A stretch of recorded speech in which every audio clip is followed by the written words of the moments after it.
Designers versus developers. What kind of experience have you had with them so far? As a designer, as a digital designer, you always get to work with developers because the designer usually creates the design and the developer programs the design. So you need them basically after everything you do. Definitely, you have to have a good relationship with them.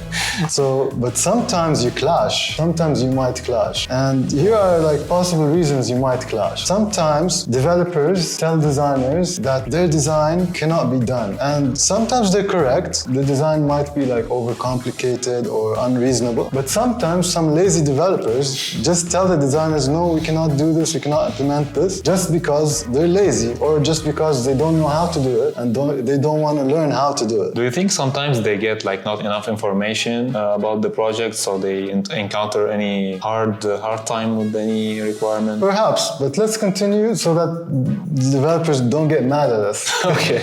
Because sometimes the designers are the ones who are wrong. Because just like developers can be bad, designers can also be bad. Both can be wrong. Exactly. So because sometimes designers create unrealistic designs or overcomplicated designs or unfeasible designs, and they expect the developers to do them, develop them. Sometimes the developers don't have enough time because the deadline is tight, or sometimes the development team is small and the designers are asking for something unreasonable, and in that case, the developers are right if they tell the designers, no, we cannot do this. So the best thing would be if designers and developers, the two design and development teams, communicate. Communication is always the key to avoid problems and solve problems. So when they're communicating about what can be done, what can't be done, what the limitations are, and this should be done usually before starting the project and as you start designing, get feedback from the developers as you're designing your work. So once you communicate, you definitely will avoid problems. Okay, can you walk us through like any experience or real life experience that you faced with the developers? Was it good? Was it nice? Can you give us like an example? I've worked with both kinds of developers. I've worked with developers who have told me, no, we cannot do this. And me personally, because I have a background in development, I know when they bullshit me and I know what can be done and what can't be done. So I tell them, yes, this can be done in this specific way, go research how to do it. But like, designers are not expected to know that stuff. So yeah, like I said, it's always best to discuss it with them. And I've been with developers who were like super developers. Anything that I threw at them, they were able to develop, and they were very fast, they were very good. But not all the developers are like that. Can't remember, and I cannot disclose specific scenarios. Definitely, yeah. But let me tell you about something else that's also a common, very common problem between designers and developers. Developers often don't implement the design exactly as the designer designed it. Why is that? I don't know. You guys tell us, developers. Say something down in the comments, guys. I assume it's either because they're not good at spot the difference games. Maybe they cannot spot differences between the developed outcome and the actual design. So to them it looks the same because maybe they don't have enough attention to detail. But I've worked with good developers who are really good in implementing design. So I've also seen the two types of developers, the good ones and the bad ones. So sorry to interrupt you. Yeah. So you're aiming that developers should have some side of creative side. Not necessarily, but they should have high attention to detail. And the modern tools right now, like Figma and XD, whatever the designer creates, the developer can see the exact parameters, exact sizes, exact spacing. So they basically have no reason to implement a design that's not exactly like the given design. It's more than enough tool to give you the results exactly by the design. Now, and the big clash happens is when the designers have to tell the developers, oh, you still need to fix this, fix this. And the revisions, sometimes they drag on and on and on.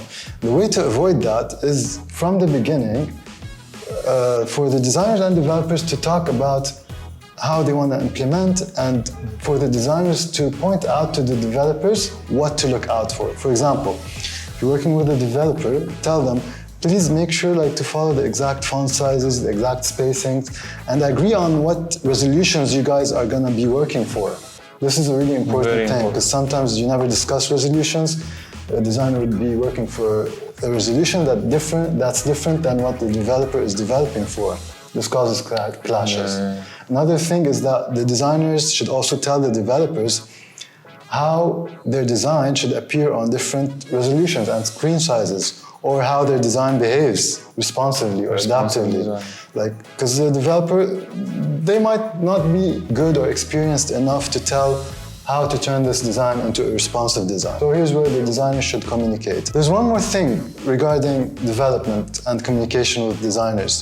So after the developers implement your design, in the first feedback session you do with the developers, point out their mistakes and try to tell them like to look out for these mistakes in future releases. Like not to repeat. Exactly, so that, for example, if their font sizes are wrong, point that out to them and tell them like, please watch out for these font sizes. Like tell them the mistakes that they're doing so that they know to watch out for these mistakes in the next time they develop your design. So this avoids a lot of problems.